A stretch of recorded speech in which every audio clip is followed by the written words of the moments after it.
You're listening to the BBC World Service. I'm James Kamarasamy with The World Today. Coming up on the programme, imagining the News Corporation scandal as a computer game. Hacked Call of Duty, perhaps, or Character Assassin's Creed, in which you are a British journalist out to destroy as many celebrity reputations as possible, gaining extra points for occasionally hitting a legitimate target.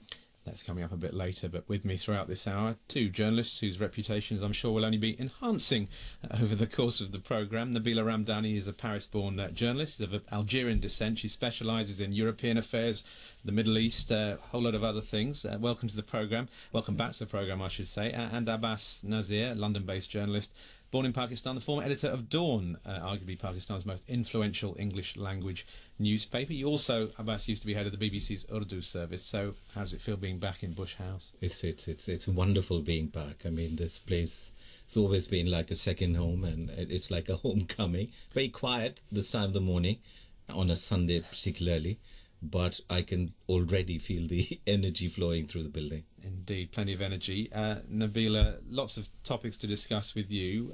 Sporting one, we're going to be hearing about later on. Women's Football World Cup final, America versus Japan. You're a Portsmouth fan, aren't you? What about taking sides in that World Cup final? Well, I am indeed a Portsmouth fan, and I went to see them for the semi-final at the FA Cup and the final when they won they actually won the FA Cup final. So that was, great moment for the team.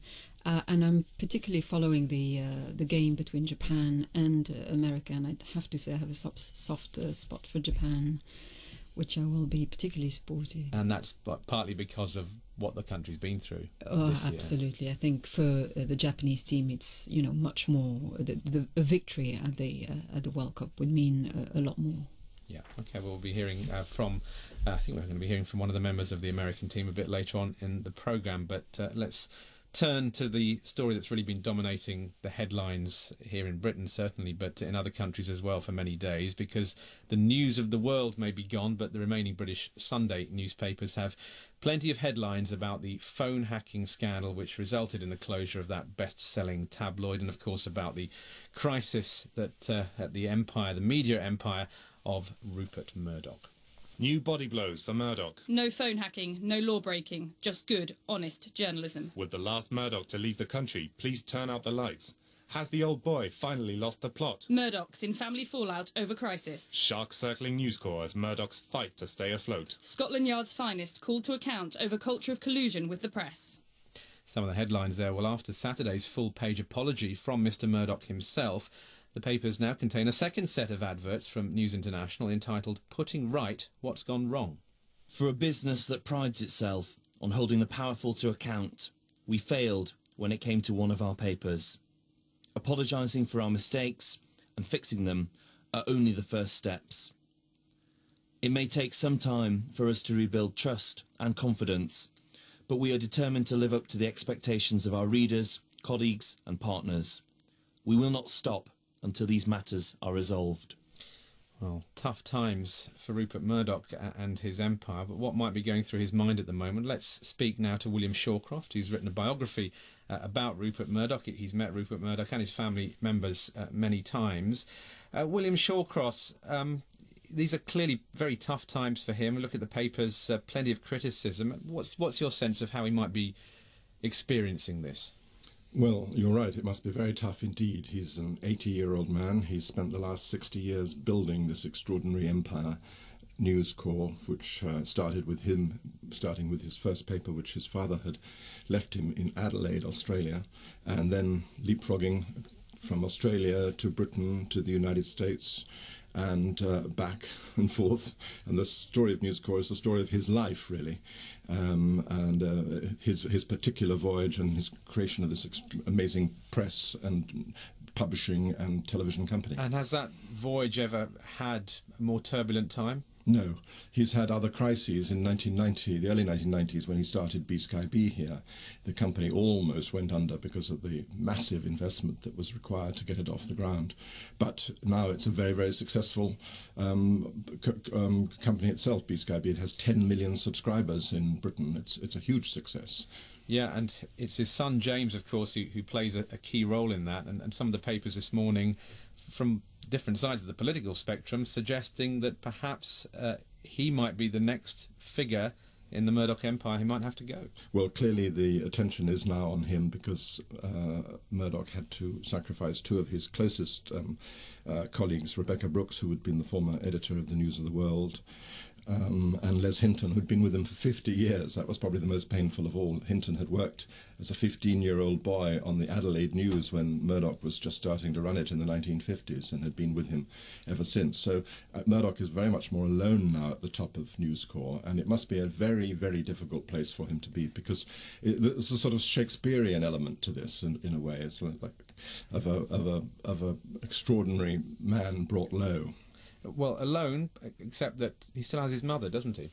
Well, yes, but she's a wonderful woman of 102, but she lives at home in outside Melbourne in Victoria. But she doesn't take any part at all in running of the business. No, but you've met her, haven't you? I mean, yes, I have, for the family, just give us a sense of what this particular moment means. Oh, it's absolutely terrible for the family, of course, and Dame Elizabeth Murdoch, his mother, is a great sort of national figure in Australia who's, for the last 80 years or more, 80 years anyway, has done marvellous charitable work in Australia, and she's much loved, and independently of Rupert. Well, much loved, but looking at the headlines and looking at the comments from particularly the leader of the opposition here in Britain, Ed Miliband, he is now very much painted as the head of an evil empire, if you like. Yeah, I think Mr. Miliband should be careful. He's talked in his interview today with the need to break up News Corp. Well, you know, News International here in Britain alone employs 20,000 people. If Murdoch was forced to sell the newspapers, the Times and the Sunday Times and the Sun, a lot of those people would lose jobs, and I think Mr. Miliband should think about that as well as the politics of this situation. Okay, I'd like just to bring in our guests at this point. I know both of them very interested in this. Perhaps some questions for William Shawcross. Abbas? The one question that I have, in a modern American sense, you know, how News Corp is being run, how does the family hierarchy fit into it, you know, beyond Rupert Murdoch himself? Well, the principal member of his family who is on the board is, of course, James, who has been running things here, first BSkyB and then News International, the newspaper arm. Elizabeth has worked independently and created a very successful TV production company called Shine, which News International or News Corp bought last year, and she's now going to join the board. But so it's James and Elizabeth and their father. There aren't any other members of the family who are directly involved. Of course, Rebecca Brooks was being the former chief executive of News International, who had to step down on Friday finally. She was being called sort of a supplementary member of the family. Yes, it's true. I mean, Murdoch was obviously very close to her and regarded her very highly, and it was obviously sad for him to have to part with her, but that was clearly the correct decision, and it would have been better had she left earlier, because she had been, you know, she'd been in charge when these terrible things happened at the News of the World, and it's always, I think, wise for people to take responsibility. Okay, Nabila, let's bring you in. Yeah, I think, you know, for any biographer, someone like Rupert Murdoch is certainly good material, because he's a fascinating character, and for many of us working in journalism in Britain, even foreigners like me, Rupert Murdoch has certainly been the dominant force in our industry for decades. He broke the print unions in Fleet Street, he revived the fortunes of the mass market popular tabloids, he saved the Times, you know, he introduced outstanding news channels as well as what often feels like 24/7 football. And it has to be said that he's picked an awful lot of enemies along the way while achieving all that. And this is, of course, partly to do with the fact that he's, you know, a brash, single-minded Australian as well. I suppose about the point you're raising there, William Shawcross, I suspect you might agree that there is a danger of throwing the baby out with the bathwater in all of this. Yes, there have been some terrible things done, but there is a series of achievements of Rupert absolutely, Murdoch. Absolutely. And as Nabila just said, he rescued the Times. 2 years ago, the Times lost 68 million. Last year, it lost 47 million, I think. I can't think of any other publisher who would be prepared to sustain those losses and to produce what is still a very high-quality British newspaper, broadsheet paper.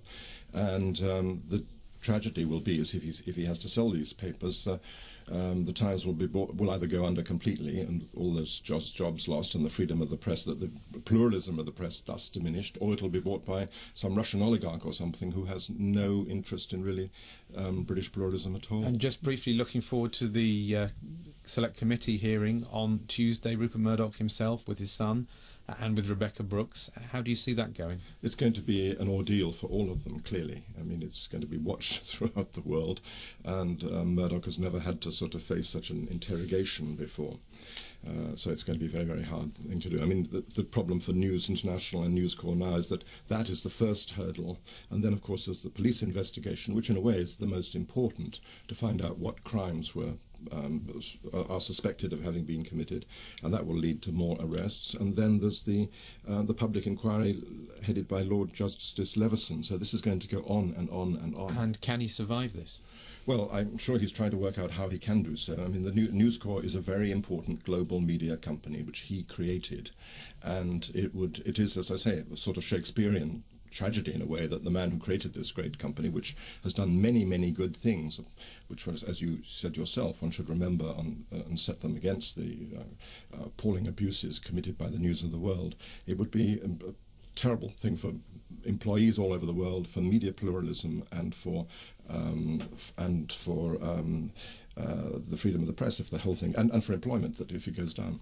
Okay, William Shawcross, biographer of Rupert Murdoch, thanks very much. You're listening to the BBC World Service. I'm James Kamarasamy with The World Today.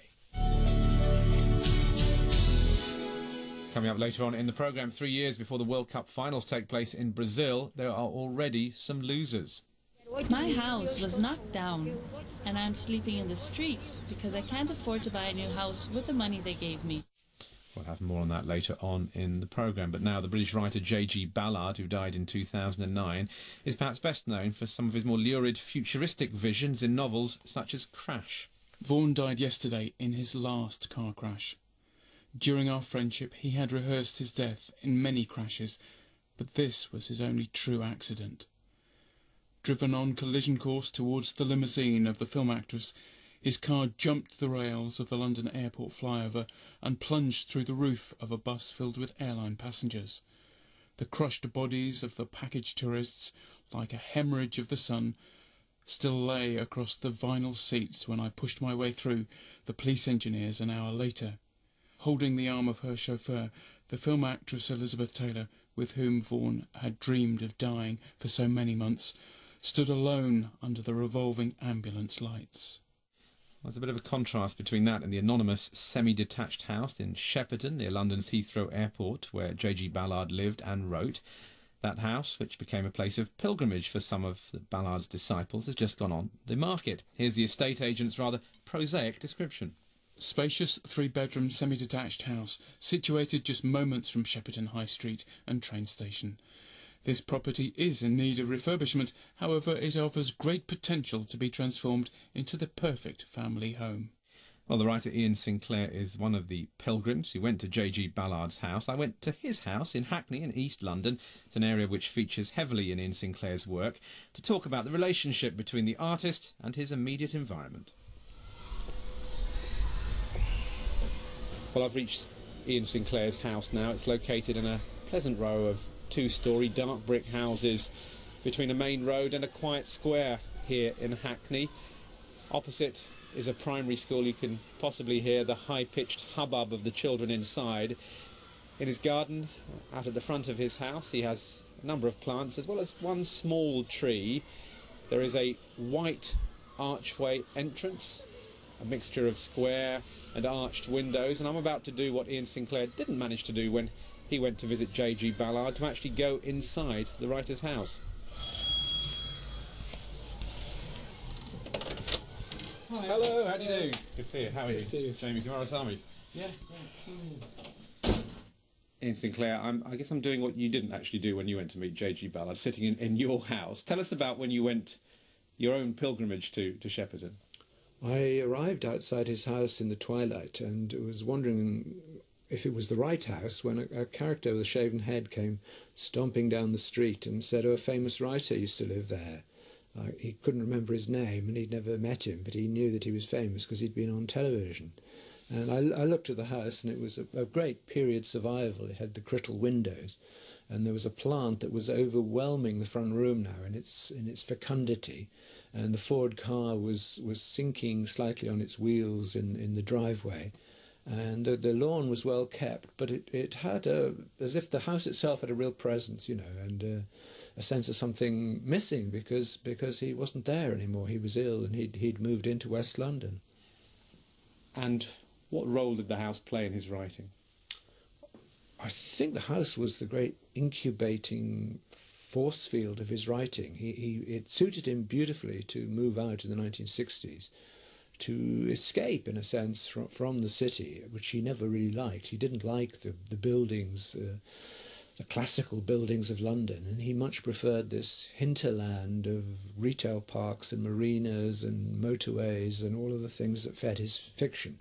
So being at that distance from London gave him a kind of privilege and took him out of what he thought of as the literary mainstream of cocktail parties and so on, and threw him into this other world which he found in its normalcy completely surreal and strange. Because he thought that the two great factors of modern life were boredom and terror, and the Shepperton kind of incubated both. It gave him the necessary boredom in which to work, and it hinted at sort of millennial and apocalyptic terrors coming over the horizon.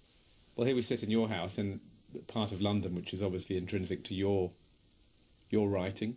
What about this house? What role does it play for you? Do you reflect on that when you think of J.G. Ballard and his house? Yeah, I feel my own house, in a sense, as a pale copy of what his is. Mine works in the opposite way, because mine is a complete inner city house, and yet we've lived here all our lives, essentially since 1968.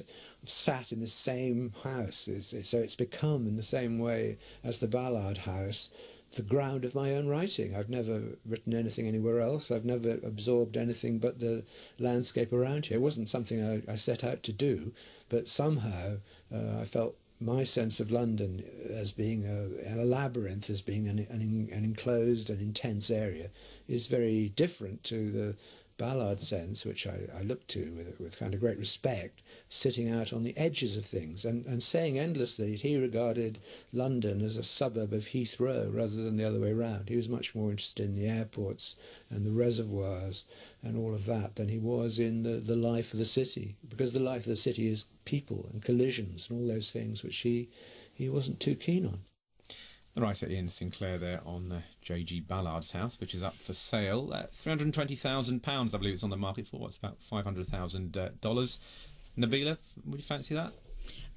I'm very much of a city girl, and I like being in buzzing environments. I think I wouldn't like to be away from, the buzz of day-to-day life, the interaction with people. Although I quite understand why he liked airports, for example. I think any places of transition where there's movement, people, moving in and out, like airports or train stations, are particularly interesting because you see a constant movement of people and people coming from very different places, and hence, providing a very nice mix as well. Abbas, how important to your writing is the environment, the immediate surroundings?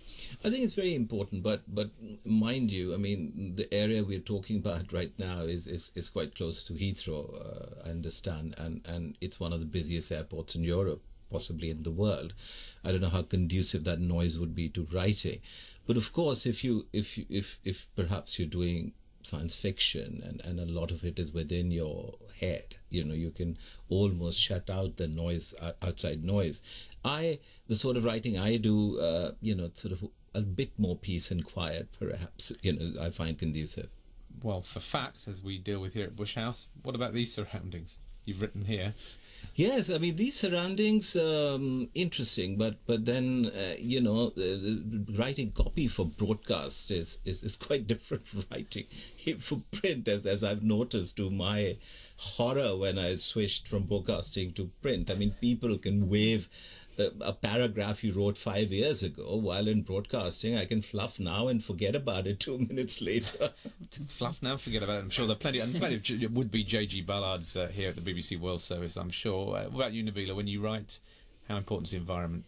It's very important. I like a combination of, as I said, being around people, but at the same time, what Ballard, was referring to as a sense of boredom. Perhaps it helps to, settle a bit and actually, to produce things. Because at the end of the day, you really want to put on paper or on screen what's in your head. Great, okay, Nabila and Abbas, for the time being, thanks very much. Time to get a bit of sports news. Colin Maitland joins us. Colin.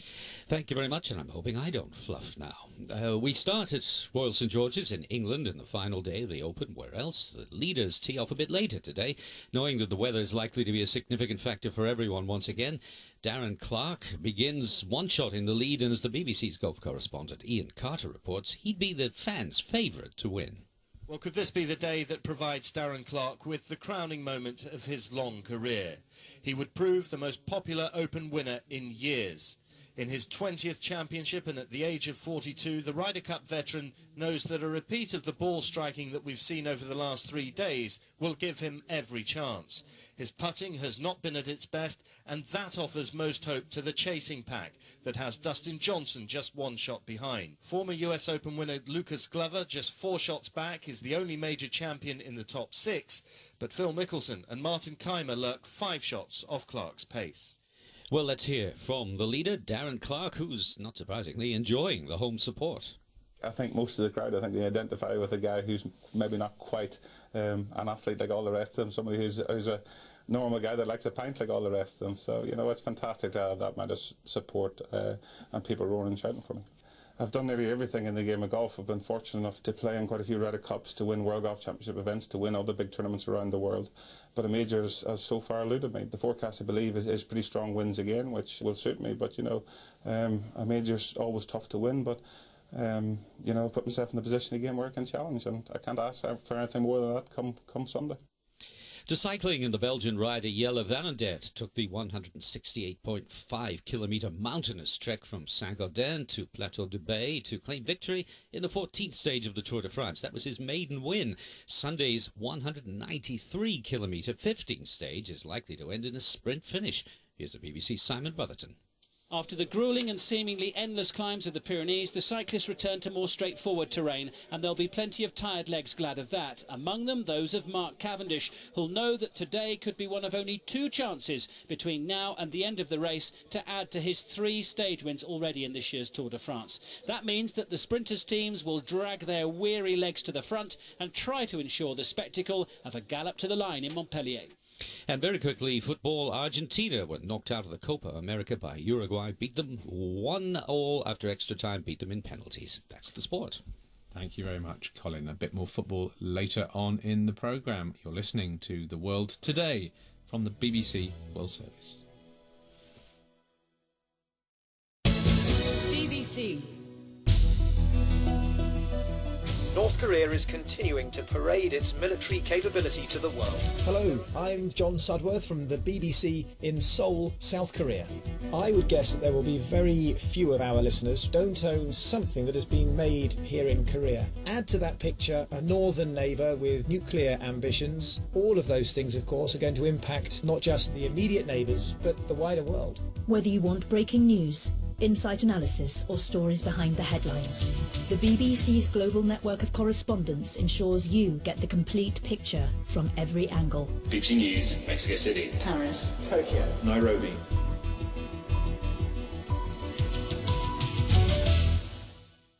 If you want a weekly roundup of the latest in arts and culture, then get the Strand podcast. It's ready and waiting at bbc.com/podcasts.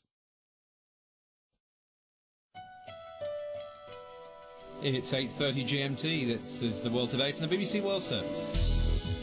The Afghan government prepares to take over responsibility for security in some parts of the country, but is it ready? Thousands are forced from their homes in Brazil as it prepares for the Olympics and the World Cup, and Japan takes on the United States in today's Women's World Cup final. That's The World Today with James Kamarasamy. But now, a summary of world news. BBC News with Gaynard Howells. The Venezuelan President Hugo Chavez has gone to Cuba for further treatment for cancer. He's due to undergo chemotherapy in the next few days. Before leaving, Mr. Chavez said doctors had found no more malignant cells in his body after he'd had surgery to remove a tumour last month. In a brief statement, he said he'd be leaving for some days. China has responded angrily to a meeting between President Obama and Tibet's exiled spiritual leader, the Dalai Lama, in Washington. It said that the encounter had damaged relations between the two countries, describing it as a gross interference in China's internal affairs.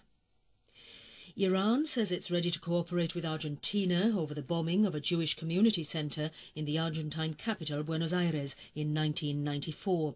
Argentina has blamed Iran for the attack, in which 85 people died. The Egyptian Foreign Minister Mohamed El Arabi has resigned ahead of what's expected to be a major cabinet reshuffle to be announced later today. The Egyptian Prime Minister Essam Sharaf has promised a major shake-up of his administration amid continuing protests in central Cairo. The Libyan leader, Colonel Gaddafi, has said he'll never leave Libya, which he described as the land of his ancestors. His speech was broadcast over loudspeakers in the city of Zawiya, which was under rebel control in the early weeks of the revolt and was only taken back after fierce fighting. Human rights groups and trade unions in Gabon have called on the visiting French Prime Minister, François Fillon, to withdraw his government support for President Ali Bongo. The 13 organisations criticised government corruption and the collapse of infrastructure in Gabon. A parliamentary committee in Britain has strongly criticised the way British troops were first deployed in Afghanistan and has warned against any premature withdrawal. BBC World Service News.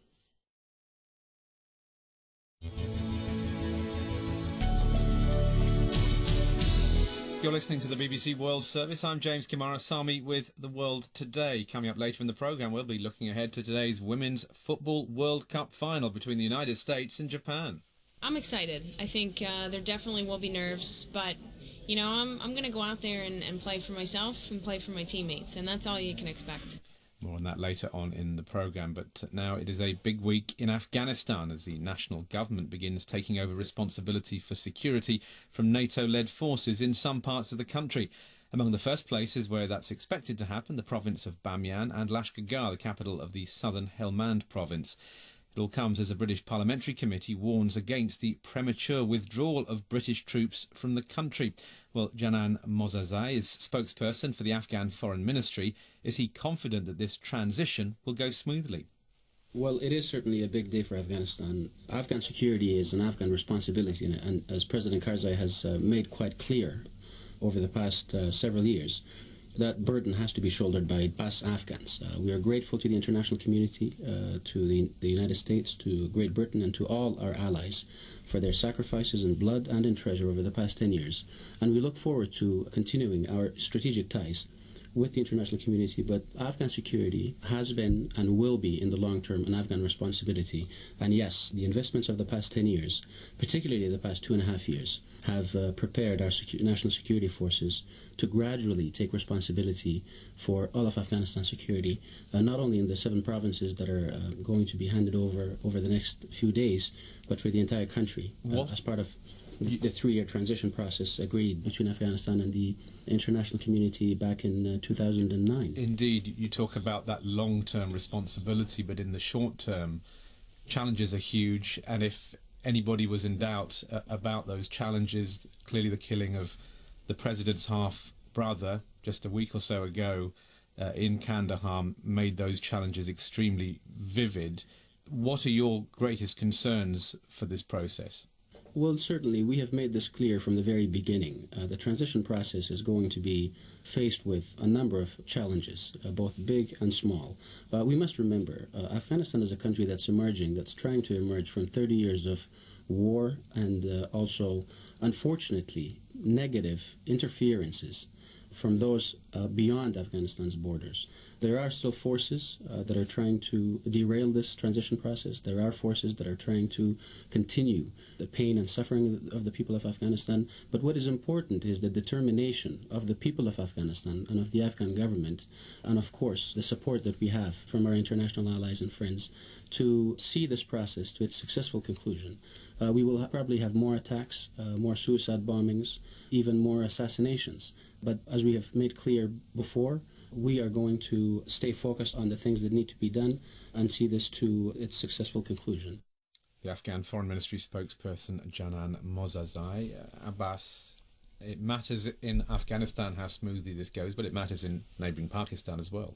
Oh, absolutely, because, sort of the present troubles in Pakistan, most of them of their own asking, can be traced to their origins can be traced to Afghanistan, the rise of the militancy, first to counter Soviet presence there through the 70s and 80s, and then post 9/11, the American invasion and the rise of militancy there. So it's being watched very keenly, although Pakistan, its military and its people may have two different opinions. I mean, a lot of the people may just want to let go and sort of would like to see peace and tranquility in Afghanistan and hope that that kind of transfers to our side of the border.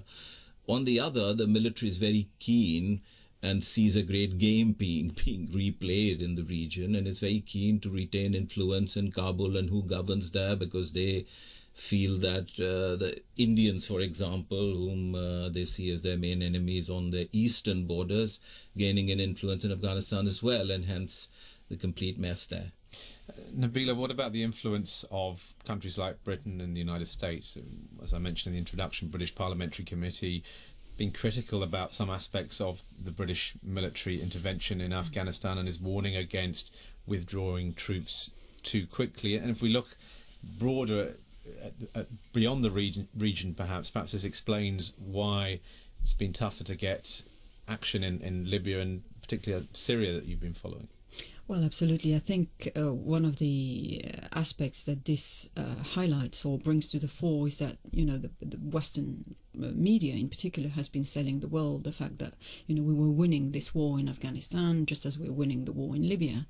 And of course, we're realizing that, after all this time, nothing has been achieved in Afghanistan.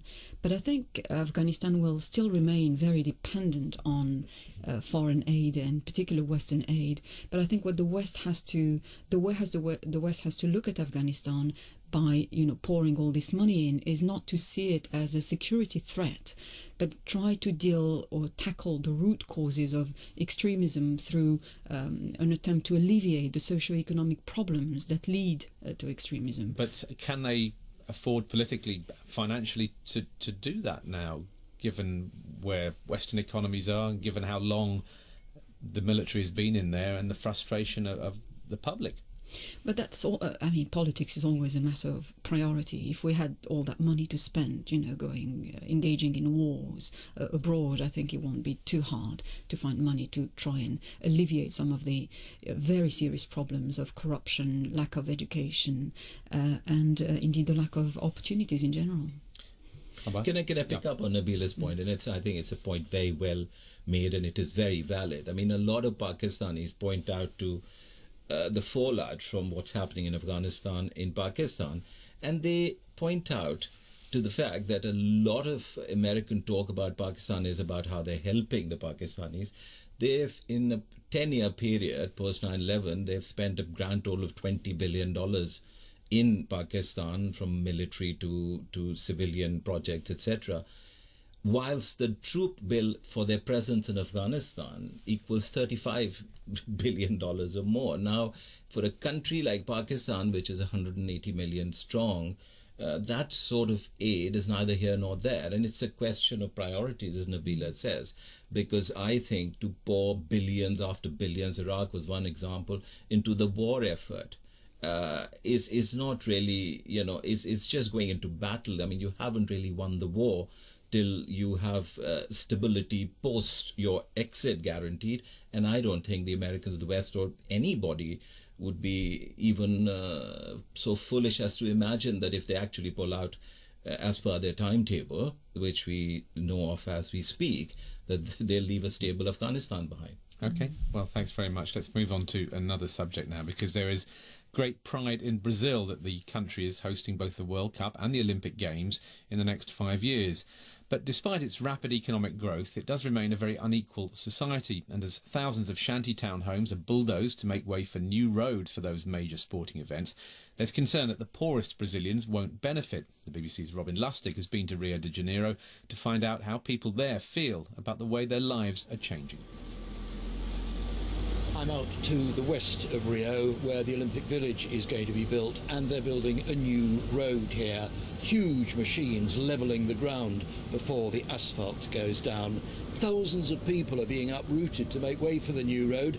About 200 people used to live right where I am now, in shacks that they'd built illegally, but now they've nearly all been bulldozed.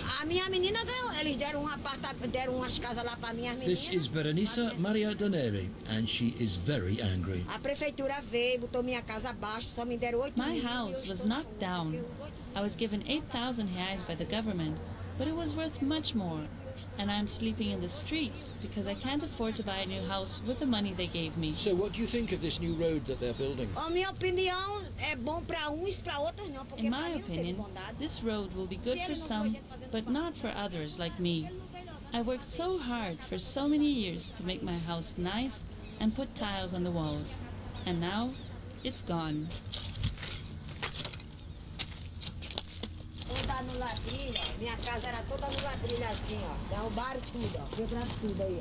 Berenice is showing me now where her house used to be. She's just in the middle of a pile of rubble, picking up bits of old brick, throwing them down in disgust. Some clothes as well that were in the house, her clothes, when it was destroyed. She's absolutely furious. Well,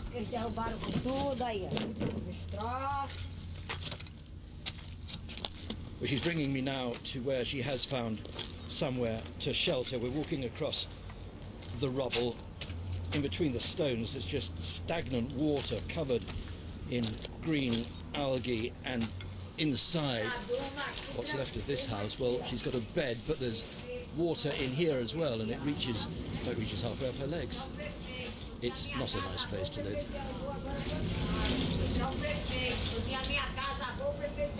Rio city authorities insist that they are offering to rehouse anyone whose home is demolished to prepare for the Olympics.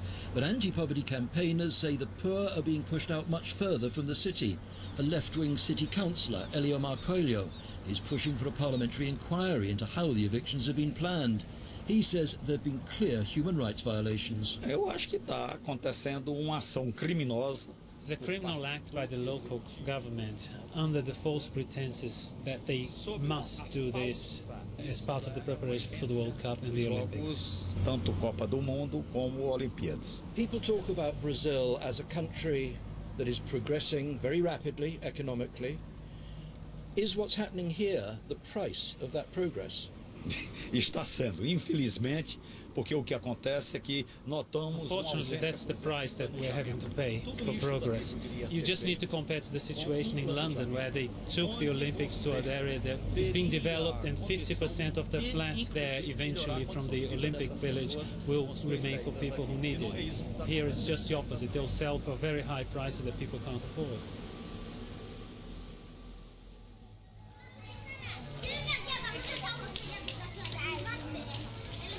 This is where some of Berenice's ex-neighbours have ended up. It feels like I'm in the middle of the countryside, in the middle of nowhere.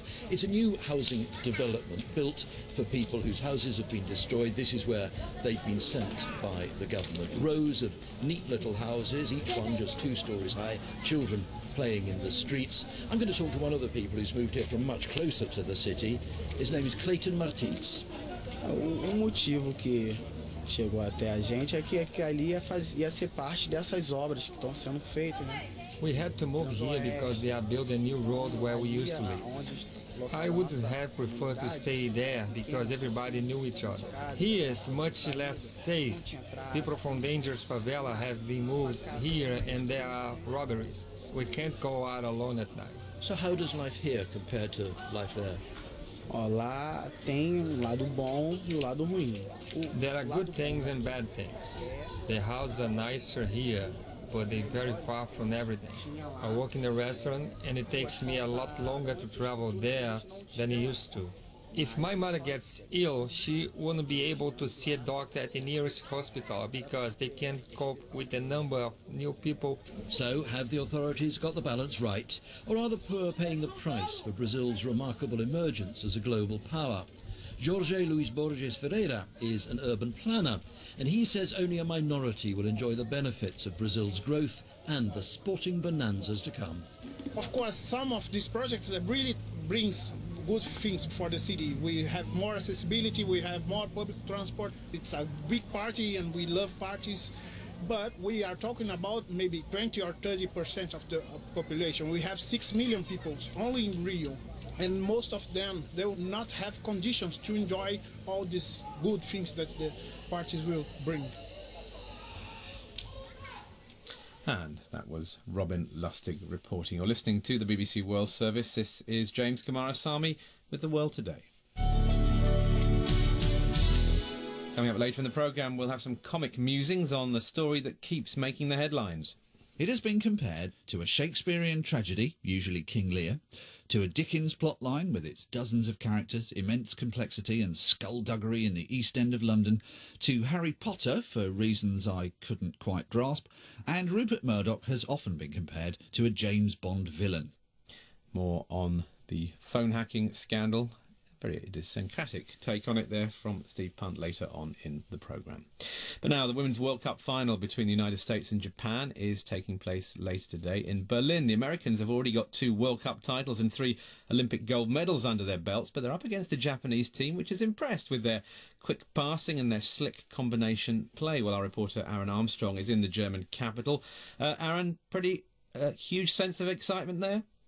Well, here in Frankfurt, where I actually am, James, it's hard to say. Certainly the tournament has suffered from Germany's exit about a week ago. The papers this morning, the Welt am Sonntag, the World on Sunday, says, well, you have to go to the 4th page to find anything about the Women's World Cup. It says it has helped. They believe America has the advantage because of their height, but the first couple of pages are devoted to the Bundesliga, the men's league here, which gets underway in 3 weeks. But there is a picture of the German president, Christian Wolff, on the front of the Frankfurter Rundschau, and the Frankfurter Allgemeine, one of the biggest papers here in Germany, has a special section devoted to the tournament. There is excitement. I was in the fan park yesterday, but it was subdued, to say the least. I think people here expected Germany to be in the final. I think they expected them to win it and go all the way. So maybe a slight sense of anticlimax. But certainly the players are excited. I caught up with some of the American players earlier and asked midfielder Carly Lloyd if she was nervous about this biggest match of her life, excited, or perhaps a combination of the two. I'm excited. I think there definitely will be nerves, but you know, I'm going to go out there and play for myself and play for my teammates, and that's all you can expect. Some of your players have mentioned feeling the pressure from the team from 1999. Surely this is the best possible way to create your own legacy. It is, and it's, you know, it's hard hearing about the 99 team all the time. They were legends, not taking anything away from them, but it's a different era, and you know, the gap is closed between teams. It's a lot tougher, and I think, you know, you're really going to see us write our own story here. Tactics are going to be the key for you, aren't they? Because Germany and Sweden, bigger teams, physical teams, have already been outplayed by Japan. So how do you take that on? You know, Japan's been coming out really strong, and they've been physical, and we saw that obviously against Japan when they played Germany and Sweden. We're going to continue to do that, but I think, you know, the message is we want to possess the ball. That's what Pia is saying. We want to possess it. We want to win with playing pretty soccer, and I really believe that we can do that. Carly Lloyd there. I suppose I should make clear our mistake, not Aaron's. He's in the right place. We weren't. Frankfurt is where the final's taking place. And Aaron, what about the Japanese team? Yeah, they're a good team. They're fantastic. They've been playing this way, I've been told, for 15 or 20 years, so it's no surprise that that's coming to fruition. It's a quick passing game. Most of the players have both good feet, left and right. They are very fast around the pitch. They're very organised, as usually Japanese teams are, and they're good in defence. The only real problem they may have is from corners, where the Americans have proved already that they're excellent headers of the ball. Abby Wambach scored a great header in the semi-final, and she will be dangerous again. But yeah, I think they've been a breath of fresh air here, and I think that they are now the team that neutral German fans want to win. I did say that the tournament had taken a bit of a hit in terms of atmosphere because the Germans are out, but that hasn't stopped them coming to the matches and attending and going and taking their seats in the stadium. And they've been supporting Sweden up until this point after Germany went out. Sweden are now out, and I get the feeling that Japan are the team that they want to go and win. And just a brief thought, Aaron, there was a lot of talk before the tournament started about whether or not this would be the time when women's football gained the same kind of level of visibility as men's. What are your thoughts on that? The tournament's been very successful, that's the key. The Germans know how to put an event on. They have promoted it very, very well, and it has to be said there are no other major sporting events happening at this time. So I think the Women's World Cup has probably been more successful than perhaps people expected. However, the real benchmark by which this tournament will be measured is what will happen to the professional and semi-professional leagues around the world after this. Will they receive a bounce effect like the USA did after they won in 1999 and put US women's football on the map? So the tournament, yes, it's been very, very, very successful, but I can't say that I feel that it will have the same coverage after these 3 weeks as men's football. The other thing to say is I think that perhaps it's time to stop talking about the politics like this, because this is what the build-up to the tournament was all about. The newspapers here really covered it in huge detail and wrote every possible angle about women and what their place in society was. And after a while, you have to realise that you have to get back to what it really is, and that's a game. It's a game between two teams, and hopefully we'll see a great game tonight. Okay, Aaron, thanks very much. Nabila, the woman on our panel today, big football fan. What are your thoughts about the World Cup tournament? Well, of course, for the US, it's the Women's World Cup. They're back in the Women's World Cup for the third time. But for Japan, it's its first final, and it has to be said that Japan is playing for much more than the title. Let's not forget that Japan was devastated in March when a magnitude 9 earthquake triggered a tsunami, and it was in fact the largest earthquake in the country's history, and which in turn led to a full-scale nuclear crisis. And it was an absolute tragedy. 15,000 people died, thousands more are still missing, and Japan is still recovering in many ways. So I think a victory for Japan would certainly help lift the country's spirits and restore some sense of national pride. Okay, Nabila, thanks. Well, let's return now to our main story, the tide of scandal and intrigue which has hit Rupert Murdoch's News International Group. So much has been happening at times, it's been pretty hard to keep up. So we asked a comedian and sometime World Today panellist to provide a beginner's guide. Hello, I'm Steve Punt, and I've spent this week trying to keep up with the News International scandal that you may have heard about. In case you haven't heard about the News International scandal, let me try and explain. It is the Uber scandal, the Urtext scandal, the platonic ideal of scandal. It is the Watergate of the private sector. It has been compared in the past 10 days to a Shakespearean tragedy, usually King Lear, to a Dickens plotline with its dozens of characters, immense complexity and skullduggery in the East End of London, to Harry Potter, for reasons I couldn't quite grasp, and Rupert Murdoch has often been compared to a James Bond villain. I suppose because he has global plans to dominate an entire market, rather than any suggestion that he sends up rockets to swallow rival TV satellites or feeds his enemies to a shark. But like Dickens, Bond and Potter, this is a British story that's taken off in the US. As a result of all these largely inaccurate comparisons, a lot of time has been spent in the British media discussing the inevitable movie version of the scandal and who might play who. The flame-haired Rebecca Brooks seems a shoo-in for Nicole Kidman, and for the intimidating, all-powerful Australian, Russell Crowe is the only choice. Rupert Murdoch is 80, of course, so there's an Oscar for Best Makeup on the cards there as well, but it would mean the chance to remake the famous scene from Gladiator. Our name is the House of Commons Select Committee, slandered by the British newspapers, our expenses slashed, our perks reduced, and we will have our revenge, in this life or the next. But it doesn't have to be just a movie. It might make an excellent musical. featuring a line of phone tap dancers, and of course a big emotional number at the end where Rupert says sorry, while a chorus of Wall Street investors hum with disapproval in the background. For the younger audience, it would make a fantastic computer game, hacked Call of Duty perhaps, or Character Assassin's Creed, in which you are a British journalist out to destroy as many celebrity reputations as possible, gaining extra points for occasionally hitting a legitimate target. And for the youngest demographic of all, there's great potential in a range of spin-off toys. The Rebecca doll for girls. Pull a string in her back and she can't remember anything.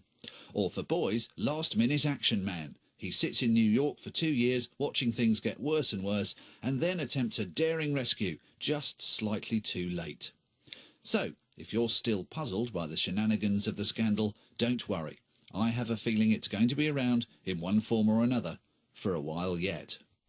Steve Punt with his wry take on that continuing scandal. Abbas, an amusing way of looking at it, but very serious questions, aren't there, in all of this? And that appearance before the Select Committee on Tuesday should be an interesting one. I think it's a very serious issue, quite frankly. Although, when you look at the tabloids, the red tops as they're called, I mean, there's very little seriousness about what they cover. But quite frankly, there are already concerns being expressed, from the tabloid desks, journalists and supporters of censorship and this and that. But I feel that criminality and journalism should not coexist. To me as a journalist and to many of us, journalism is sacred trust. We could have done anything. We've come into it. We believe in it. And it's not just taking a moral high horse. It's a question of following the law. The News of the World broke the law in no uncertain terms. The News of the World, it seems, had pretty high up managerial sanction to break the law because it was generating stories and revenues and circulation numbers that they wanted, and therefore they should be held to account. So quite clearly they're in trouble, and I'm not saying the trouble is not of their own asking. Nabila, you're a keen observer of the British media. What kind of effect do you think all of this will have on the British media?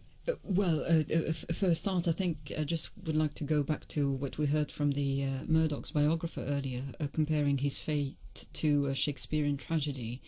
And I think to make another literary comparison, for most people, they would look at it as poetic justice, frankly, that he should end up his career making the headlines himself. But I think it raises, on a more serious note, it raises, far serious questions that indeed the Murdochs themselves, but also Rebecca Brooks, could be involved in, very grave legal action over claims of a mass cover-up of evidence. And there is no doubt that, hacking was going on an industrial scale. And there's no question that senior executives at News International knew far more than they are letting on.